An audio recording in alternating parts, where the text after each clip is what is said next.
me out. Welcome to Cyber Bytes Insights, your premier cybersecurity podcast affiliated with education, innovation, and outreach. I am your host, Maggie Dillon, and today we are here with none other than Cesar Nader, founder and executive director of the Cyber Bytes Foundation. Welcome, Hoorah, Cesar. It's hoorah. good to have you.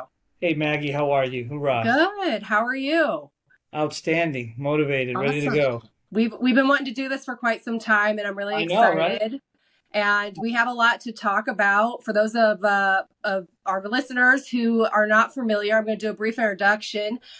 Cesar is based out of Stafford, Virginia, and at the Quantico Cyber Hub, which is on the south end of the Quantico base.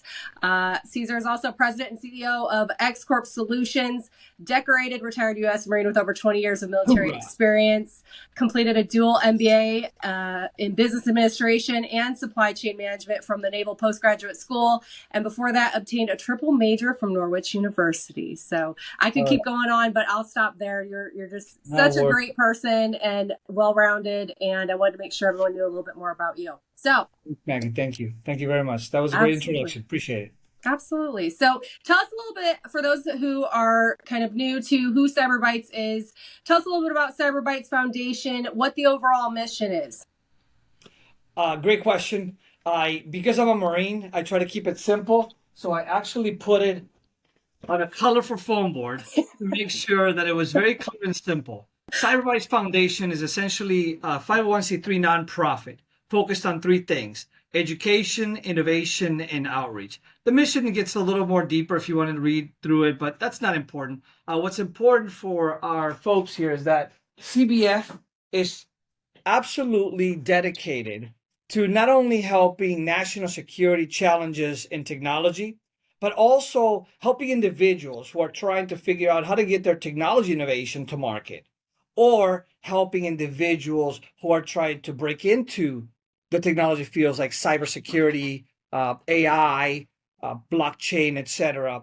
We not only educate, right, but we also innovate and outreach, all in that cybersecurity ecosystem. A lot of people tell me, why do you always focus on cyber only? And I try to explain to them that it's not that we focus on cyber only. Cyber is not everything, but there is cyber in everything. And so any technology related focus is within our ecosystem, with cybersecurity at the very core and center of it. So with that concept of education, innovation, and outreach, we created the Quantico Cyber Hub, which is a 30,000 square foot facility. It's called a technology platform, where people come and we plant the seeds on the first floor, right? We educate, we train, we educate and certify. You want to get training in cybersecurity, an education in cybersecurity, we have institutions of higher education that are partners, and then certification. We actually have a national testing center, Pearson VUE and PSI certified, to make sure that you come right out of the classroom and right into your certification. So after 5 weeks of taking a course, you can get your certification in CISSP, A+, Network Plus, Security Plus, and everything in between, right? Believe it or not, that seed that gets planted on the first floor has to be fertilized. So we take you to the second floor. So when you're learning whatever technology certification you're trying to get, we're also embedding it with actual real world technology experience by combining our labs on the second floor with the talented professionals or subject matter experts that are leading those labs, whether it's IoT, cybersecurity, SOC, like I said, AI, blockchain, VR, XR, AR. We have a variety of labs. In our innovation labs is where we fertilize those seeds that we planted on the first floor. So you come to the second lab and you start in the Cyber Hive. The Cyber Hive is a collaborative space where everybody gets to cross-pollinate. That's the hive. And we cross-pollinate knowledge, experience, questions. And in that process, Maggie, you get to see people really learn and teach at the same time. The old style of teaching in a classroom where there is somebody in front teaching the students or imparting knowledge is over as far as we're concerned. We want to have a three-dimensional learning environment. Not only is the instructor teaching the material, but the students are learning how they are capturing the material and then asking questions about how that material should be delivered. So the instructor has to adapt their learning abilities to the students at hand. Every classroom is going to be dynamically different and organically different as well. And then the third element of that dimension is the subject matter experts in our innovation labs that are really saying, okay, this is the classroom instruction, and I see that you're learning in a different way. Maybe some people are Montessori learners. Other people are self-paced, self-taught, reading type learners. Other people learn by watching others do it. And so we ensure that that dynamic environment is pollinated, cross-pollinated with that talent, that subject matter expert that learned it once upon a time a certain way, understands how real world problems are today. For example, a hacking of a unnamed credit agency or unnamed health agency, and how that happened, and we analyze that problem. So after you plant the seed and you fertilize it, you plant the seed on the first floor with education and training, then you fertilize it with some innovation and real life work, then you're ready to harvest it in outreach. So those professionals that are now planted and grown fertile and very robust knowledge in whatever technology may be, they can go out there to the marketplace and actually get a real job opportunity and start hitting the ground running on day one, instead of trying to go through a very slow process of understanding what exactly are we supposed to do for a vulnerability assessment. How do we make our network more robust and prevent any penetration from bad actors? Or how do we ensure they'll create these little honey pots of areas where the bad actors can go to while we protect a real network? Do we create a digital twin to make sure that the bad actors are going in the wrong direction? All of these things are part of our education, innovation, and outreach mission within CBF, where we really support youth. We support veterans, first responders, and other special groups. We support professionals, and we support everyone in between. Come and join us. Come through the doors. We don't ask you who you are, what you do, and where you come from. We just want to know, do you want to know how to spell cyber, or do you want to get a certification in cyber? I love that. Thank you. I already am going off of script. I can already tell where we're going to head with this. So, sorry, that's my fault. No. I love hearing your passion come through. That's one of the reasons I love partnering with you and your team. And I want to make sure that everyone fully knows, your passion ties in with the mission so well with this organization. And I want to kind of go back to one thing here is the story. What made you want to found this? Obviously, you come out of the military, you're a business professional, you have all these dreams, and you're a family man on top of it. What would make someone want to join this effort? And I say that because we're at a negative deficit of 3.5 million cybersecurity professionals. I myself joined the ranks within the last 5 years, where only 19% of women are involved in cybersecurity. So talking about filling that deficit, educating obviously through STEM outreach. You folks are also a federal and grant vehicle that can really help organizations and businesses across the nation, not just there in Stafford, Virginia market. But what was your why? What made you want to found this? Excellent question. It's the story of my life, right? I go through life and I'm trying to mind my own business, and then a celestial voice whispers in my ear and says, I need you to come this way. I am not a technology guy. I didn't even know how to spell cyber when I started.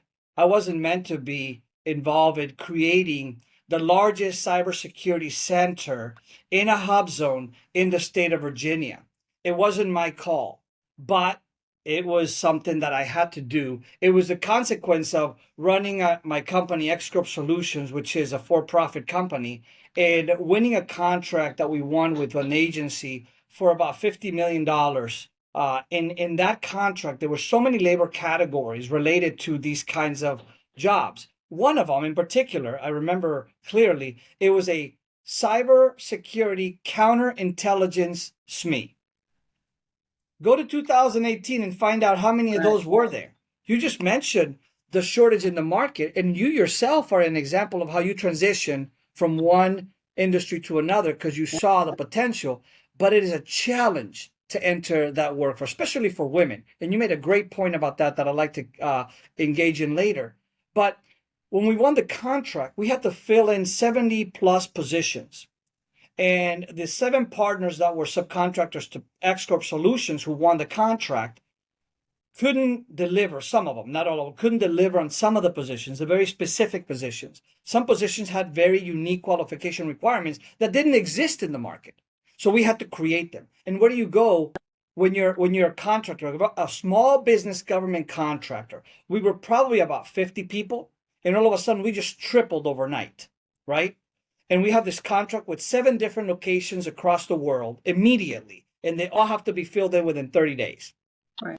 And so a light bulb came on, and I said, you know what? How do I find these cybersecurity counter intel SMEs? And somebody says, here you go, Marine. Here's a CISSP handbook. Right? Read it, and then go find out who has been certified in CISSP. And I thought, okay, I'm a Marine, right? I can do anything, right? I mean, we go hiking for miles.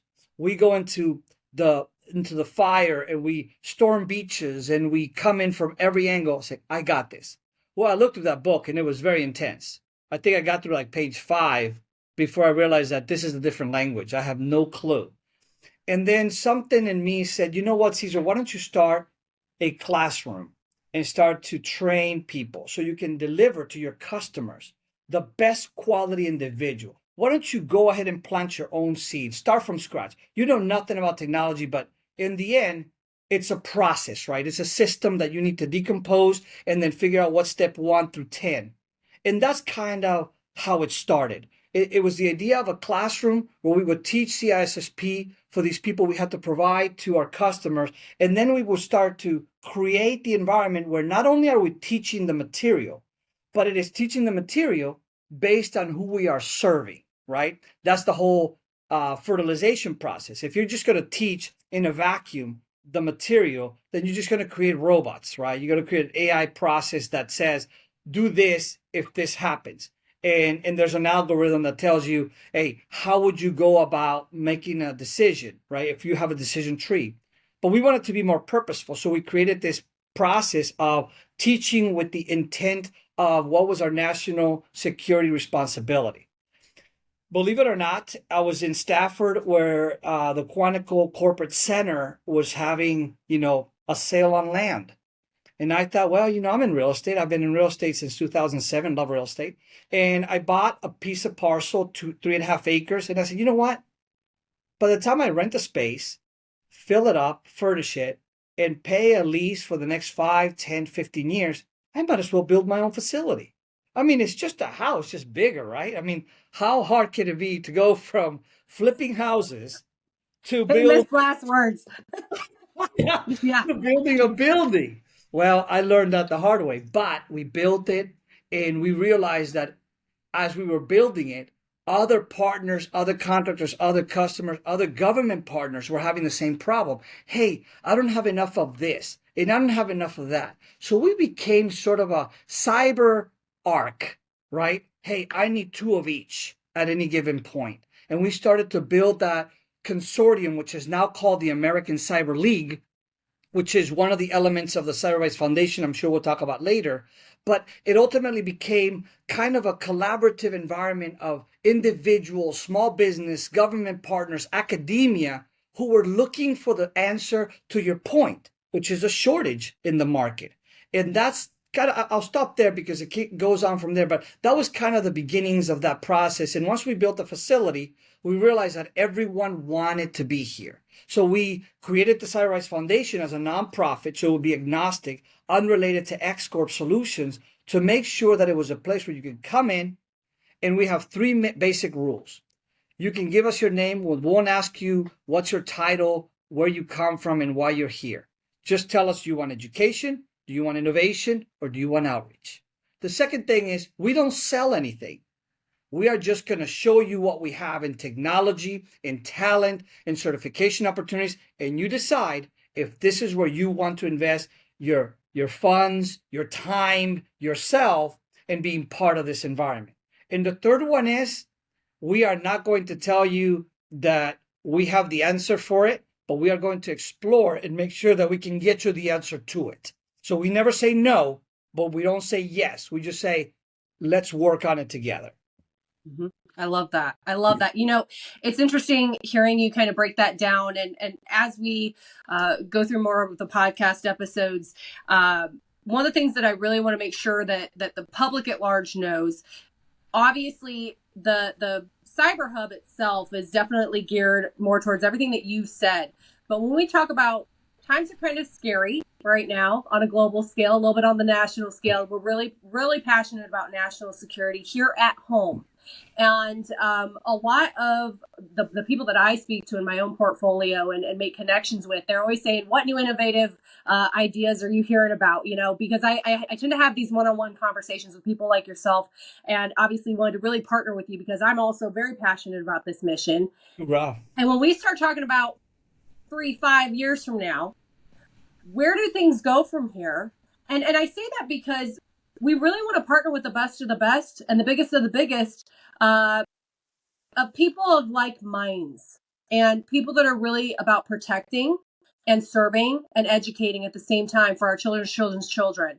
And so maybe this is just the woman in me coming out, but I love to hear about strategy. And so, once we really have more of the partners and members coming on board that we're so excited to bring on with us, and that's a whole other topic. Where would you like to take this? What are your ideas as we move forward on a national security basis? Well, you hit at a great question, Maggie, and this is why you have been such a great strategic partner to the CBF, and the way that your brain works. I wonder if there's an AI chip already embedded in there because you anticipate these things and you have a very good way of crafting them into a question. But as you can tell, and you said it, what happens 3, 5 years, 10 years from now, right? What I have seen, and this is just one man talking, one single Marine at the Hill here in Stafford trying to call out as a beacon of, think of it as a beacon of a collaborative ask. I'm asking all those out there to come here to the Quantico Cyber Hub, to the Cyber Bytes Foundation, to collaborate into answering that very question. And what I'm doing about it is a 10-year plan, right? Phase 1 was creating the Quantico Cyber Hub, which we have done. This is where technology innovation happens. And we talked about the education, innovation, and outreach, and how we plant the seeds, we fertilize, and then we harvest them to basically put out the fire on the challenges of workforce development shortages that are out there that are absolutely serious. The second thing that we're doing is creating the next phase, the cube with a Q for Quantico. The cube is meant to be an artificial intelligence and advanced data analytics science center. So if innovation happens here in the hub, next door, which is literally next door to this building, we're going to build the cube where innovation develops and grows into a program of record, into a robust capability, into a combination of technologies that were born in innovation, but were actually proven and tested in the cube. And so cube is phase 2 of our 3-phase Cybertropolis environment. So in the Cybertropolis, you're going to have the hub, the Quantico Cyber Hub, to where you can innovate. Then the cube, when technology is developed and grown, we also call it the Darwin Center for data analytics, research, and wargaming and innovation network center. I had to think about that because I'm a Marine. So the Darwin Center, aka the cube, is going to be where you really take, again, the cube, because you take the Rubik's Cube and you combine technologies to come up with a new combination of solutions. There is not going to be a one fits all. The problem we've had in the past is that we keep trying to fix things in the future based on a problem in the past. Think of IT, right? We said, information technology, we gotta do it. And then we build a pipeline of talent and professionals to fill in the gaps. We then said, cyber. We did the same thing. Now the latest one is AI. What happens tomorrow? And mark this point in the podcast for the minute and second that we're about to hear this. When we take AI, 5G, and quantum comes online, And somebody is going to be able to figure out how to crack any passcode of any complexity to make sure that there is no protection anywhere. So when do we start building, and here it is, Maggie, when do we start building the quantum counter hackers of tomorrow? That had to happen yesterday.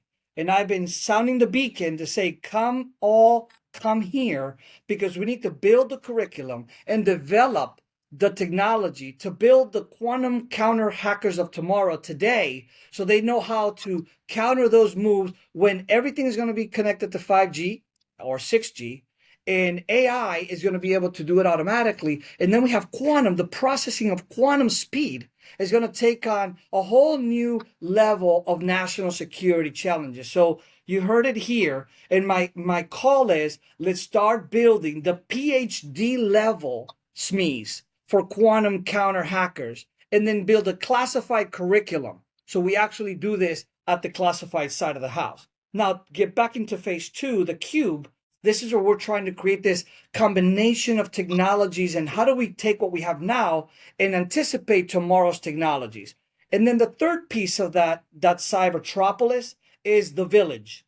The village is going to be a cyber security technology environment where anyone in the world can come and showcase our technology, collaborate, be a partner. Our NATO partners can come here. We have relationships with the embassy up north in DC. We have a lot of partnerships that you have brought in with your amazing ability as a strategic advisor to so many companies, to be able to really showcase them why they should be connected to CBF and how to really help them and advise them in the most efficient way to organize both their data, their structure, etc. But that village will be the environment where everyone can now collaborate. So when you have innovation environment, you have a development environment in the cube, and then you have a collaborative environment in the village. Now, phases 4 and 5 go international. Phase 4 is where we start linking all of the technology hubs around the United States and create a global cyber alliance, right? You got the American Cyber League here at the Quantico Cyber Hub. We want to have the San Antonio Cyber Hub and the Denver Cyber Hub and the San Diego Cyber Hub, right? We want to have all of those cyber hubs be the network of technology connectivity where no matter where you are in those cyber hubs, you can be connected together. And then phase 5 is to begin a campaign of starting to train overseas, create between 3 to 5 countries, select 3 to 5 countries where you can start to do training in cybersecurity and other defensive training measures to start to build a coalition of partners around the globe. And then hopefully, and this is not of the 10-year plan, so I got to stop at 10 here for now, is to then connect those world networks to really have a global environment of cybersecurity networks. I won't get into space and how we go there. I'll leave that for somebody else. But hopefully that answers the question about how do we get ahead of what's coming next. And it starts right here at the Quantico Cyber Hub with the Cyber Bytes Foundation and being able to collaborate together, whether it's through education, innovation, or outreach. Man, that needs to be broadcast across the entire globe. I love it. I'll go ahead and coin this term now. All I heard was cybertropolis being a beacon of hope. And I say that because people need to be re-inspired and be proud of the things that we're creating together and have faith restored, I think, a little bit in our leaders. And it doesn't matter what background you come from, what maybe your belief systems are, we're all a team. And that's one of the things that I love about what you just described, because it really is about unity. It's about community. It's about our families and how much we all truly care about one another, at least in my eyes. And I say that, and that's one of the reasons I backed you. And anyone who knows me over my career, I'm not everybody's cup of tea, and that's all right, because I drink coffee. But I say what I feel, and I am passionate about good people and integrity and honesty. And that really speaks to the core of who you are in this mission and everything overall. So those 5 phases are phenomenal. I can't support it enough. I don't see why anyone else wouldn't as well. Obviously, there's a lot of business operations that go behind what you just said, a lot of funding as well. So I'll go ahead and say it here first. We need funding to help back and support these objectives. We'd love to create this with several other entities and organizations. And there's our call for our beacon of hope right there. So I'll stop. But Maggie, one comment on that. I mean, it's hard to self-promote, and I want to say to you that you don't have enough time to do yourself justice about how you view things, which is why I love the strategic value that you bring to the table. You really select companies that you want to work with, and you assess what is their strength, and then you analyze in your cyber multiverse of opportunities that you see out there, and you connect them so they can have the best opportunities to be successful in their primary mission. And that's something that few people understand when they meet you. And I know it's tough sometimes to self promote. So allow me to say it again. You have the ability to really connect companies based on their strongest capabilities and really create a robust belt of technology capabilities, talented people, and like minded leaders that are willing to band together to create what, to your point, I'm trying to do here with a team of like minded people like yourself to really enhance. Cybertropolis is supposed to be just a model, a model. And you talked about it being a beacon of hope. I would add to that that it's not just a beacon of hope, but the beacon where people can really come to get the resilience they need for their digital persona, their digital footprint, where they are in the digital space, because you can't get away from it. Third World War is here. If you don't know it, it's welcome to the party. It's happening behind us in the digital form, in the dark web, of the digital landscape, across all of the domains that are there in the cyber domain. And so what we need to do is think about how do we put aside our differences, whether they would be personal, team, or however else you want to code them, and think about how do we survive as a species to be able to be more resilient to the prospect of future hacks, not just from a technology standpoint, but what happens next? What happens when AI comes online and we have the ability to not only enhance our lifestyle by bringing AI into our lives, but also be able to monitor, control, and modify the abilities of that AI to ensure that we never lose control of what the ultimate goal and the mission is, to continue to have a better life. Because that's ultimately what we all want, right? Quality time left, having a best life while we are moving through this journey. Absolutely. I can't agree more. And I think something that people really are not, a lot of people are seeing is believing. So when you start talking about internet and cybersecurity and IT, one, a lot of people aren't passionate about it, but unless they see it, they don't really get it. And that's one of the things that I love about your organization is because we can show tangible outcomes and evidence and products and services. And something else that I've heard even your own partners, when you come to QCH, you get additional clients, you get additional resources, many more networking opportunities. You get to work with the youth. We want to expand this across the United States and across the globe eventually. And I think any of these high level investors, banks, government entities, all of that, it's got to really align with our mission. But Yep. how do we work together to build that, and more importantly, keep us all safe? And I think that I just see things from a little bit different perspective, especially because I love children and I don't have any of my own. So I feel like everyone else's kids are I'm like Mama Bear over it. But I'm happy to let you borrow any of mine. I got five, yeah. and they're all Hey, bring them out. Aunt Max will watch. uniquely That's fine. qualified to annoy me in a very different way. And I love the way that they manipulate me, but you're welcome to borrow them anytime you feeling like you wanted to change your mind.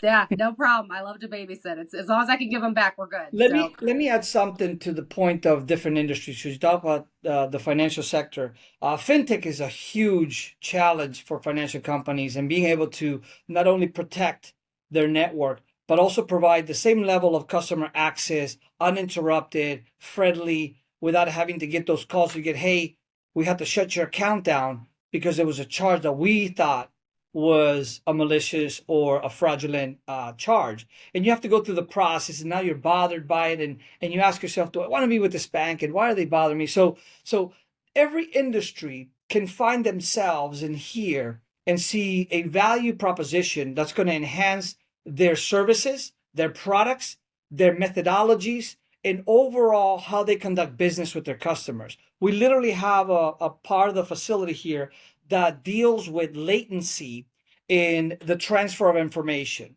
And those who understand latency understand what I'm talking about, where we don't have to hop 2-3 times to get to where the internet lives. People say the internet lives in the cloud. Those of us who know where the internet is installed knows where it lives. And this place here in Stafford is connected directly to that place where you can hop once and you are already in your dedicated secured server space. So the beauty about that is that you're not paying for the real estate and the space that you would for being in, say, Cyber Central Park in New York, but you can be in somewhere in Ouagadougou, which is actually a place in Africa, and still have the direct connectivity through a fiber optic pipe that's linked 100% in one hop to that environment. A different industry, the health industry, that needs to be able to get care to people in remote locations. We're currently working on a mobile capability to support youth programs at school. But that same technology can be repurposed to help people who don't want to go to the hospital, are not able to go to the hospital, or are bedridden and can make it to their facility. We bring the technology to them so the doctor can be right there with them.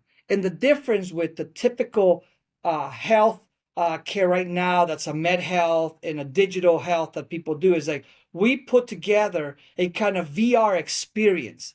So the patient is actually seeing the doctor and not just talking to them through a screen. The days of having the screen here is no longer exciting and innovative. It's a question of how do you immerse people in that environment. We have an Infinideck on the second floor where you can stand on it and you're walking forever and ever into any environment you want to be in. So the opportunities are just endless. And to the other point, we've had people here say this often, and it never gets old to me.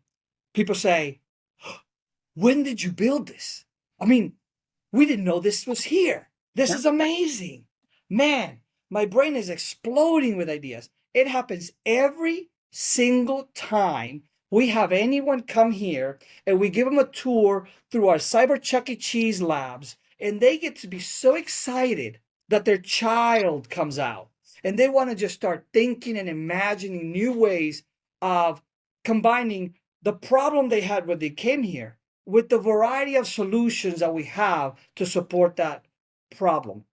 One example is the Marine Corps recently signed a second version, a second round of what's called the CRADA, the Cooperative Research and Development Agreement. The CRADA is a collaboration between the Marine Corps and X-Corp Solutions, and X-Corp as a member of the American Cyber League, therefore brings in the CBF consortium of companies, intellectuals, academics, and government partners, and allows everyone to collaborate in an environment where we arrive at an R&D solution that will hopefully come to be a program of record or a technology innovation or something like that. But this CRADA is an example. It started as a 3-year innovative research program. And then now they just signed it on 26 March of 2024. They signed a 4-year re-up for this CRADA. And so why I mention this to you is because the second thing that people are shocked about is they say, I can't believe how many government people come through your facility. I would have thought that there'd be a lot of contractors and very few government, but it's not. It's the opposite. Because here our government partners, we don't call them customers because we don't sell anything, right? Our partners are the solution providers. We just provide them the fertile ground for innovation to happen, the environment where youth can actually touch technology for the first time and innovate, where veterans can look at their transition opportunities, where first responders, women in business, and underrepresented groups can come and see how they can be involved and how their talent matches some of the technology opportunities out there.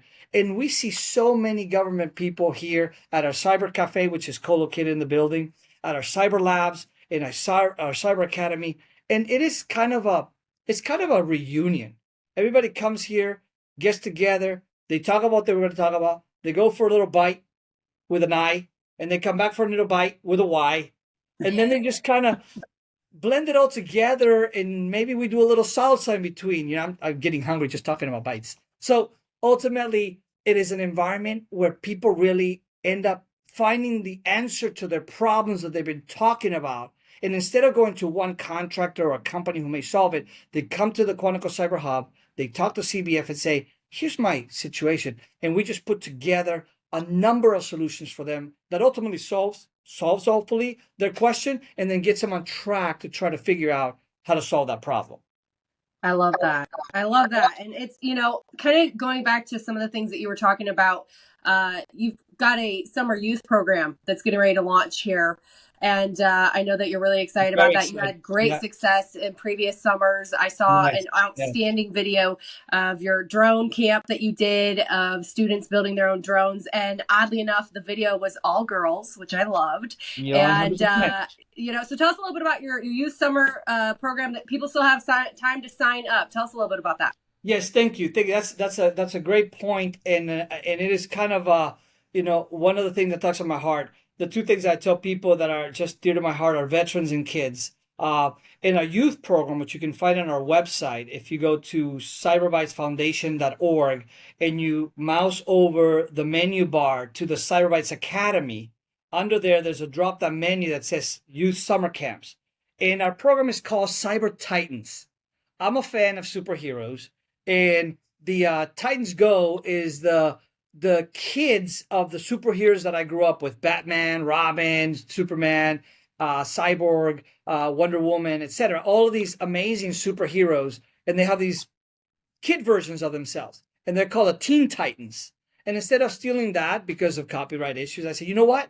Let's call them the Cyber Titans, right? They used to be called the ACL Innovators, but we really realized that these kids, after 4 years of running these programs, they are brain titans, Maggie. I mean, I would have never been able to see the potential that kids have until you put them in front of something that to me, it seemed daunting. Putting together a gaming computer from scratch, literally open the box, the parts are just out there, and you got to put it together, make it work, troubleshoot it, create a program to then brief everybody at the end, and then you take the gaming computer home and tell your parents, see, Mom and Dad, you didn't have to buy it. I got to earn it.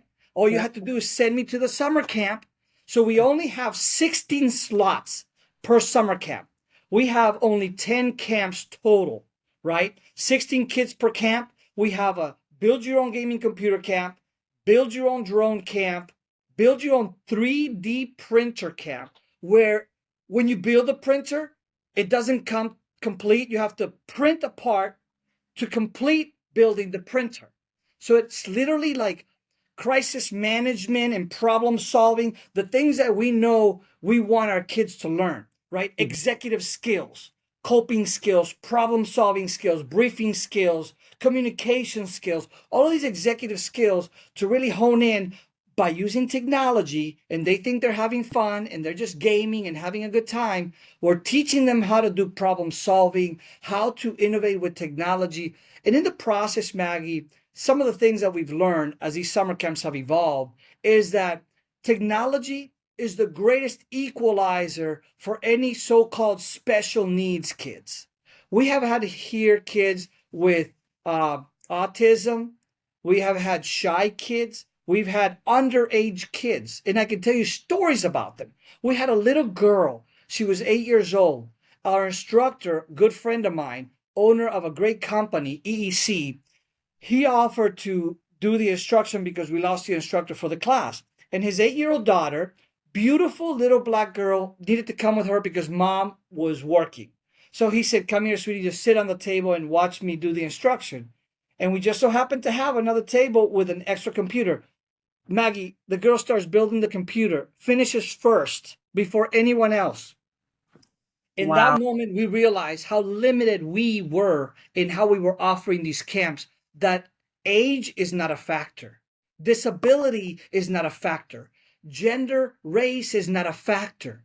Technology equalizes everything. And if we can get kids access to technology, the things that they will do will impress us beyond our intentions. Because my intention was to give access. This is the intention, to give access to kids to technology that they wouldn't otherwise have access to. You know, a gaming computer is a pretty cool deal, right? And in the first camps that I hosted here, we had 20 kids per camp, right? Filled, every camp filled. And I scratched my head because I got 5 kids. And before this, I would take my kids to summer camps, basketball, adventure camp, you know, whatever is out there in the community. I'm going to send them out. Softball camp, just go out there for a week. Don't bother me in the summer. And then I'll hear the stories every day about, oh, who hit a home run or who got to do a dunk. And but I went into these technology camps a little bit skeptical that kids were coming here and only the geeky kids were going to come to these camps. And I asked at the end of the camps, I said, hey, you know, would you rather be at a basketball camp than this camp? Because it was all they're in the classroom, they're in a classroom environment, right? And so the challenge was, they're going to think, oh, do I want to be in the classroom? I want to be on my phone. None of them. They wouldn't be on their phones. And they said, we love it here. I said, are you sure? Because there's a lot of cool camps that are outdoors. They love it here. I said, my mom is bringing me to the next camp. And we now have summer camp alumni. We have had kids who went through summer camps who have been interns here. And we're about to have our first intern that's going to be hired by the CBF in the next iteration because they've gone through the summer camps when they were teens. They came for an internship program, which, by the way, we have a 3-month unpaid internship program. But within that unpaid, we train you. We do resume reviews. We do mock interviews. We teach you how to brief, how to put together an LOI, letter of intent. We also provide you with either credits for college, if your college will allow us to do that as part of your summer experience. We also do resume bullets if you want us to put that with a project that you would help us with, whether it's summer camp or something innovative in the second floor labs. Those internships have more value than the monetary aspect of it. So I would hope parents out there, professionals out there, and young adults out there that want to come and do an internship or want somebody to come and do that, send them. The value that they'll get is beyond the peanuts dollars that they would get for any internship anywhere else. And I promise they will be changed. So these summer camps, and we have 10 of them, are just absolutely out of this world. And bad that I say it because it sounds like my baby's beautiful, but you got to come. You've seen them on the videos. When people bring their kids, the kids say, Mom, I got to do the next camp. Dad, you got to come. We had a dad who works for one of the 3-letter agencies. I said, hey, my kid's bugging me about these camps. I had to come and see them. And he said, do you have them for adults? Hey, there you go. I was floored, right? Because to your point, when you said the all-girls camp, we actually did an all-girls camp because we wanted to incentivize girls to understand their potential beyond what they're told, beyond what the expectation is. People say, you got to crack that ceiling. You don't have to do that. You just have to focus on your talent and exploit that talent and let that lead you wherever it leads you. Woman, man, whatever you are, it doesn't matter because technology will equalize it for you. And what you will learn is what one girl in our sessions learned. She's the daughter of a good friend of mine, Christina, you know her. And she was going through cosmetic school and she dropped out. She was not into it. And she brought her daughter, right? She's a teen. And I'll say this because I love her to death. And the story is a very good outcome story. She came here because her mom was helping us out as a consultant. And I said, you know what? Why don't you just join one of our camps? It happened to be the drone camp, which typically girls are not like interested in, right? It's not the standard thing that you draw or you're drawn into. A drone? Really? Why? She did the drone camp.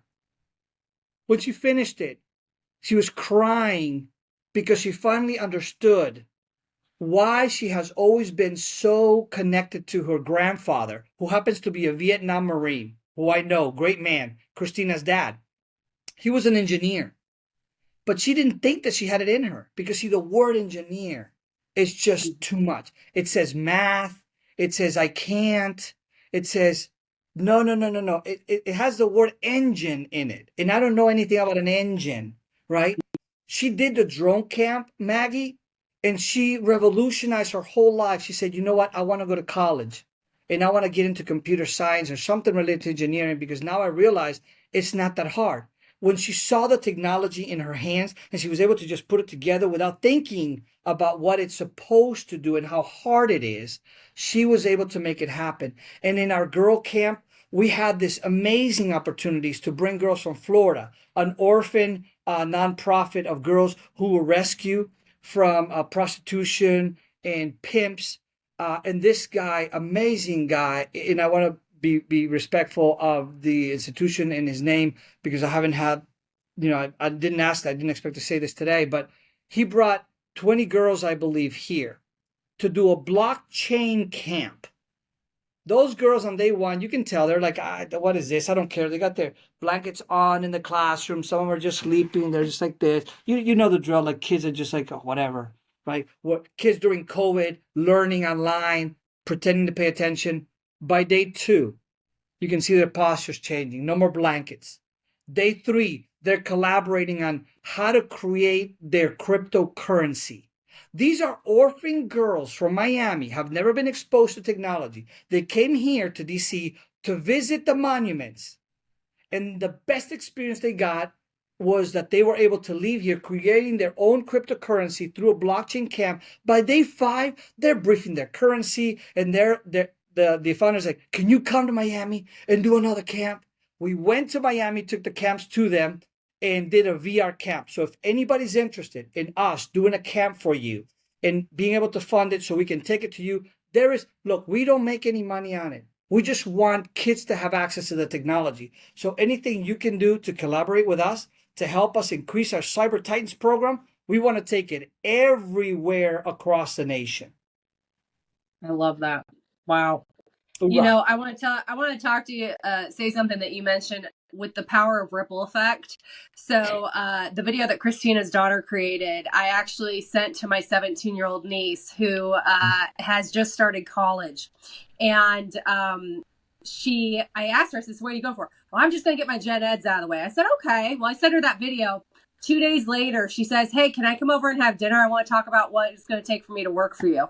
Hoorah. And I said, really? And I've been telling her, I'm like, listen, I want you to really start paying attention to some of these things that we're working on because she never would have even thought of that if it hadn't been presented. And so when you're talking on a grand scheme, obviously with the youth, then when you spoke to the special needs, you really started tugging on my heartstrings. I used to coach Special Olympics, and then also I have 2 special needs family members. And so, and I know exactly what you're talking about, the like Rain Man genius level these people have, and their hearts are so huge. And so when you start talking about there's no division, we all have the same body parts. And, really working through that. I love that. I love that connection. Maggie, to your point, and we've had kids here who went through summer camps. We actually hired what people would consider special needs kids as part of our staff, as part of our internship. Mm-hmm. If you have anybody that, and I don't subscribe to special needs, yep. People call them kids with disabilities. And when they come here, I tell them the first thing you're going to stop saying is that you have a disability. You have a super ability, and I need to understand how to unlock it so you can help us figure things out that we can't see with our normal ability process. And not only have we had interns that work in the foundation, kids who have done camps in the foundation, but we have gone out with high schools like Colonial Forge High School in Stafford, who has a program where kids come here and they work at the Cyber Cafe, our Cyber Bytes Coffee Bar 1010. I'm sorry, I'm trying to say so many labels and names here. The Coffee Bar 1010, which is our cyber cafe connected to the Quantico Cyber Hub here, is where these kids come and they learn just to interact at a very low level to just see how they can be in a work environment so they can start getting life skills. We have an amazing opportunity to change kids' life, like the story you just shared. We will not know the difference and the impact for 20 years. So I want you and I to get together 20 years from this date, right? In 2044, all right? Let's do that. 18 April 2024 at 2 p.m. And let's look at the impact of all those kids who went through these camps 20 years earlier. Of course, I'll be no teeth. I'll be like just trying to sip through my little straw for my vitamin shake. But I will be excited to finally see the impact that we're having as a community for kids, for veterans, for these quote unquote special needs, but ultimately underrepresented groups in underrepresented communities that don't get the access to technology. But if we can connect them through the Quantico Cyber Hub and via the Cyber Bytes Foundation, there can be so much more value to close the gap on that workforce development, because we have people out there who are ready to do the job. We just can't train them fast enough. We don't have the funding to do it fast enough. So our summer programs are designed to give kids the opportunity to finally see themselves in the technology field. We just completed our esports event last Saturday. I'll tell you, I was shocked.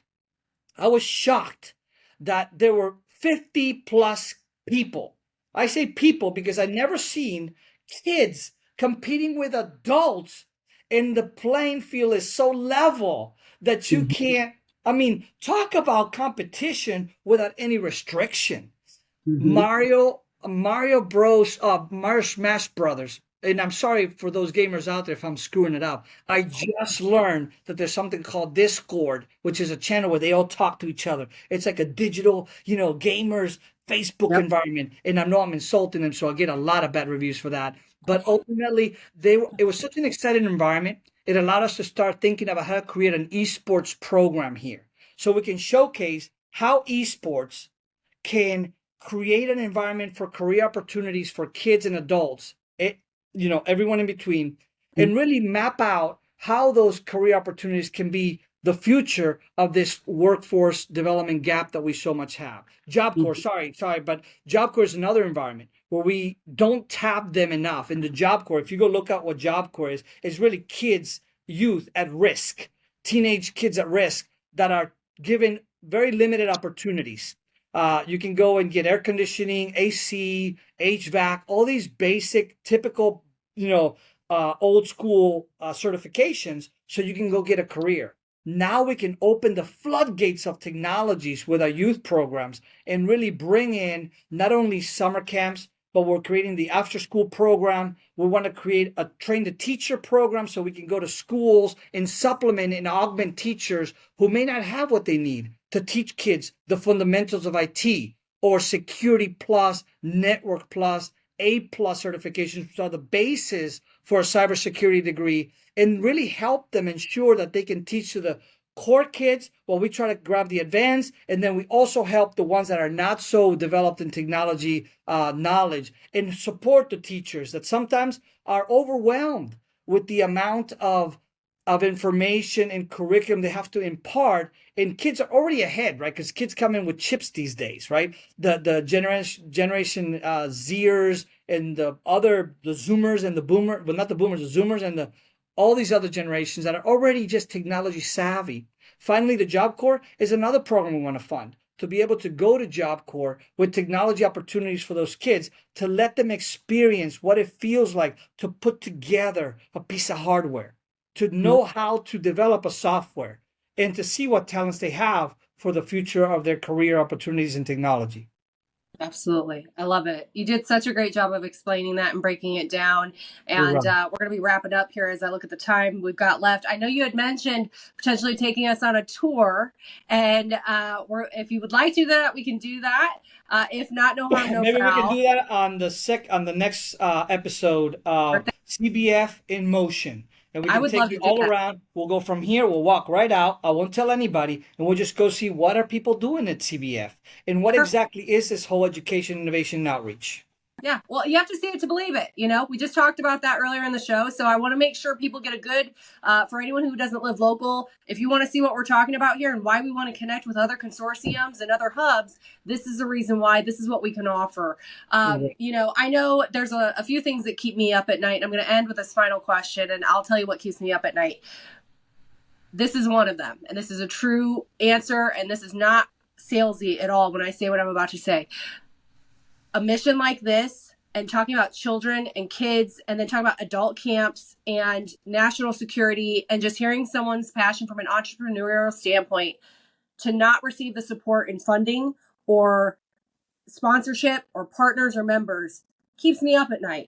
And maybe that's the patriot in myself coming out. Maybe that's the mom coming out in me. Maybe that's just me being a protective friend. I don't know. But I just want to tell you what keeps me up at night, Cesar. And I want the listeners and the viewers to hear that, because this is not about a money-making opportunity. This is about us all coming together and helping the greater good for our future generations. It's not about you. It's not about me. It's about our kids.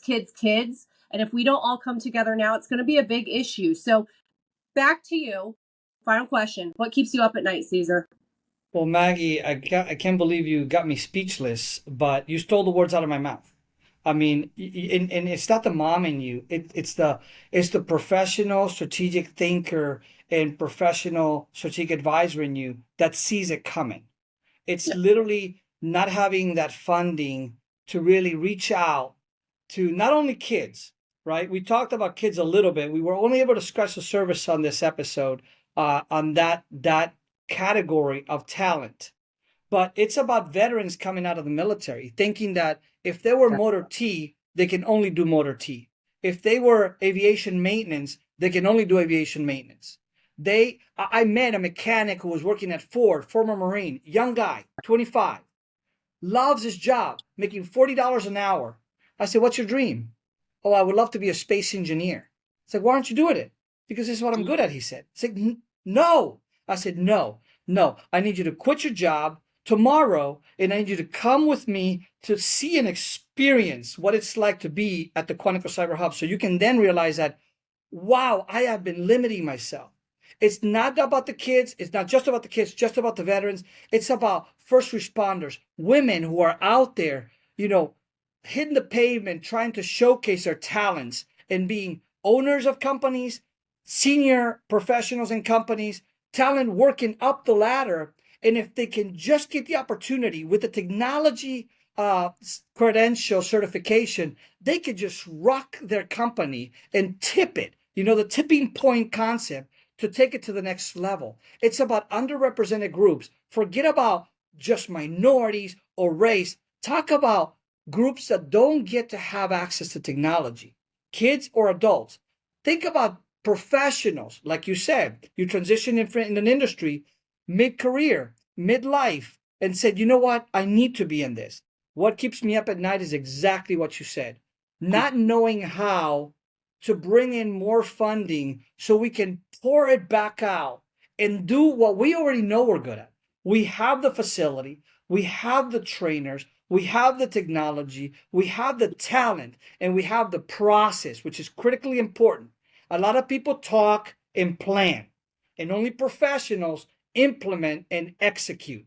And that's what we're good at. We're good at implementing and executing what we say we're going to do. If anybody out there wants to join us, whether they want their kids here, they want their teenagers here for internships, their kids for youth camps, or a small business that wants to be part of our labs, we're creating our Zero Trust Lab, our Critical Infrastructure Lab. We want to hear from you. We want to know from you. We want to understand what you want to do in here, and help us also figure out how do we get the message out there, because telling the story is the most critical part of being able to get the funding and not having those nightmares that you and I are having.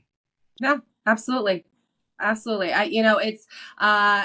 I don't want to be scared. I'm not a scared person. I don't have a lot of fear, but thinking of people not coming together when it's absolutely necessary, that's scary. And I want to just make sure we can all do that. So I want to thank you so much for your time. I know you're a very busy man. You've got a lot on your plate today, so I'll let you go.